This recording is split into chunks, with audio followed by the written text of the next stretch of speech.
Dear students of class 8A and 8B, today's teaching is the revolt of 1857.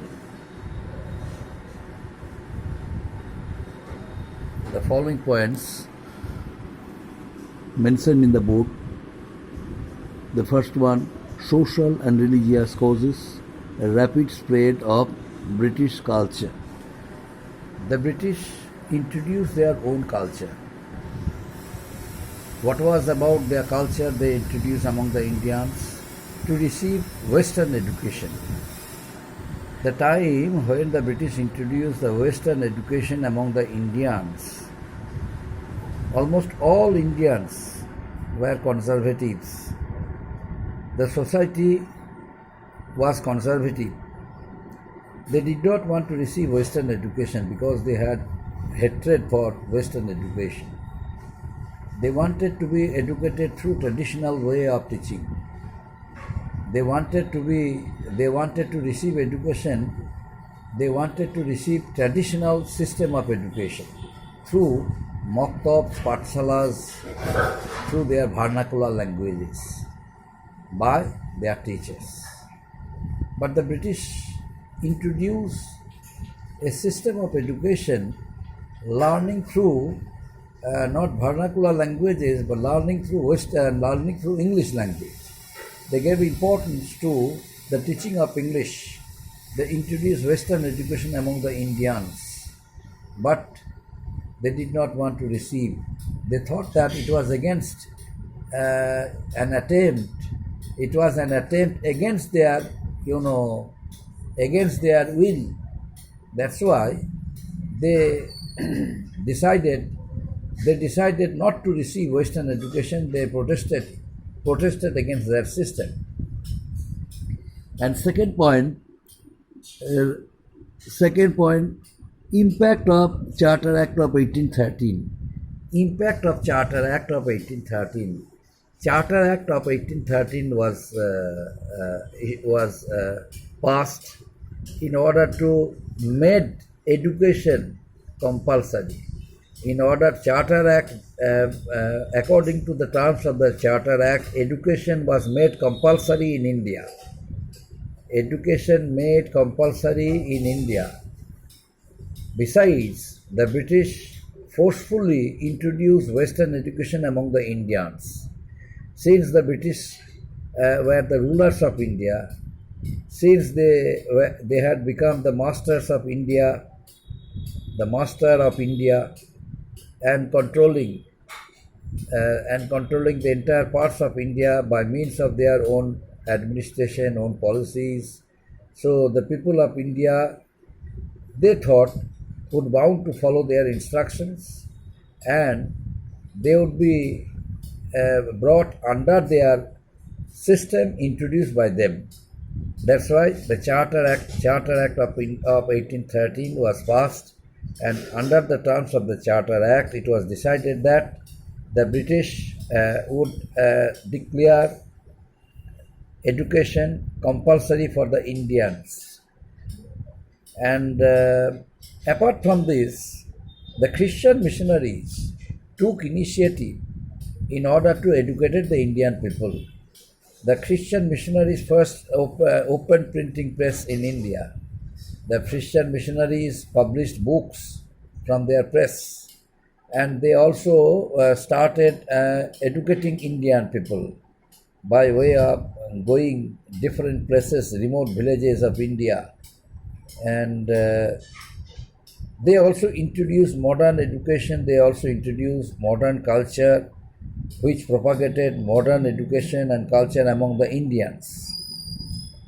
And apart from this, the system by which the British introduced modern system of education among the Indians resented the Indians. It resented the Indian Orthodox people, who were basically conservatives. They all resented and resented and disagreed to receive Western education, and ultimately an effort was made by the educationists, some educationists of India who were in favor of Western education and wanted to make the Indian understand the utility of receiving Western education. You know, amongst them, Raja Ram Mohan Roy was there, who was the first one to receive Western education among the Indians. He was one of them, favored Western education for the Indians and encouraged Indian people to receive Western education. And afterwards, so many Indian educationists were born who encouraged Indians to receive Western education. But another point that is also important, that is role of the Christian missionaries. The Christian missionaries moved here and there in order to make the Indians agree to understand the usefulness of modern education, modern system of education or Western education. They gave emphasis on the learning of English. They thought that without gaining the knowledge of English, no one would be able to communicate their thoughts independently to other people who knew English. That's why the Christian missionaries opened printing press and at the same time started publishing a number of books from there.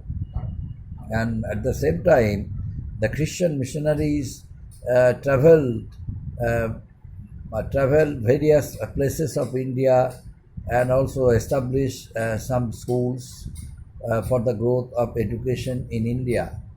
Although some of them were so many, people of India who were basically conservative, narrow-minded, they did not cooperate with the Christian missionaries, but still they did not leave their hopes and kept on establishing schools in remote villages in various parts of India in order to educate the Indian people, in order to bring them from the, from their unknown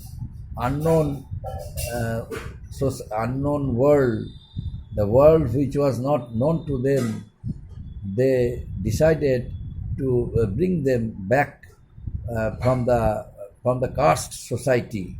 That's why they established so many schools, and from there they started teaching Indian people. They provided books, they provided pens, they provided copies free of costs for the Indian people and for their growth of education.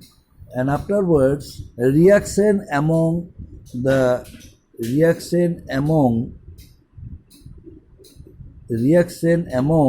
Orthodox Indians.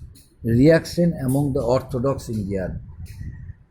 When the British passed the Charter Act of 1913,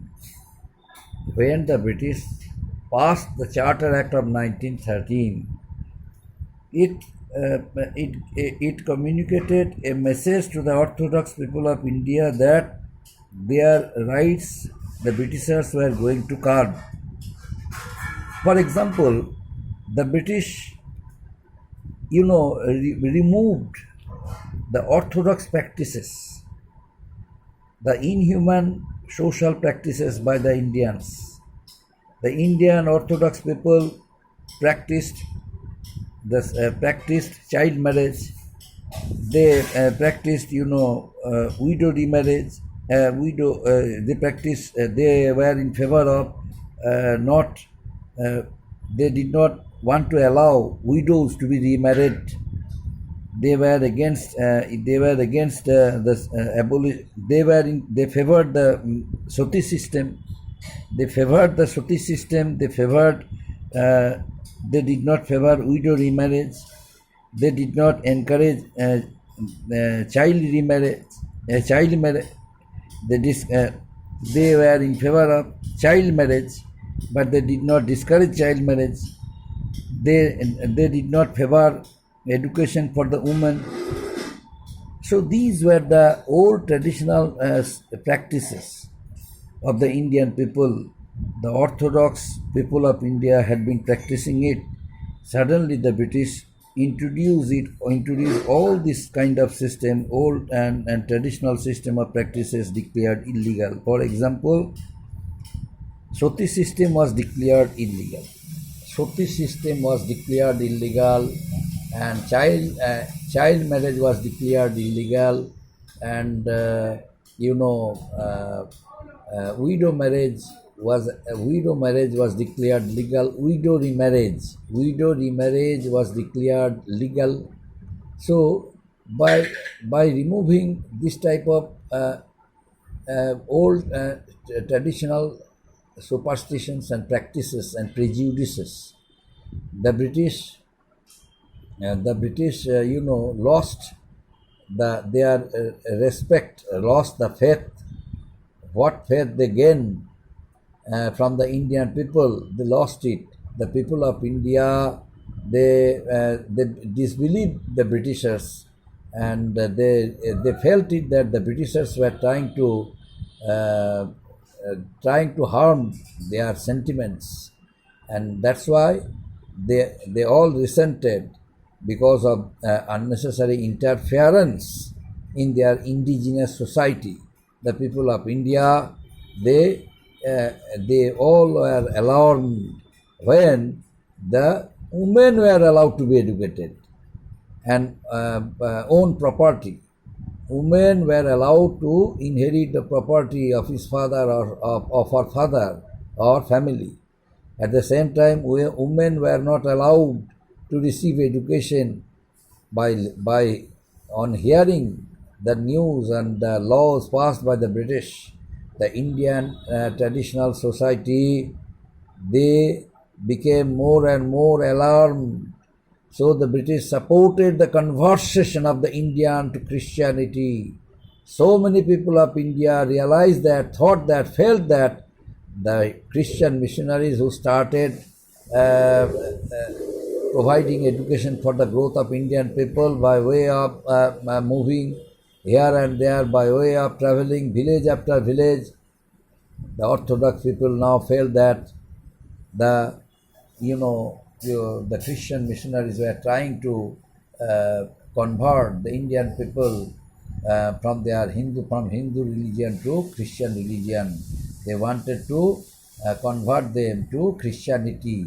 That's why they all were scared of the intention of the British. They remain in the dark. What was the intention of the British? They are trying to understand. They are trying to gauge it. What was actual intentions of the Britishers was. That's why they, from the very beginning, strongly protested against the act of the British, and they got themselves united against the British policy of education, the British policy of reformation, the British policy of discrimination, humiliation. They all decided to organize movement against the British. Up to this, my dear students, thank you.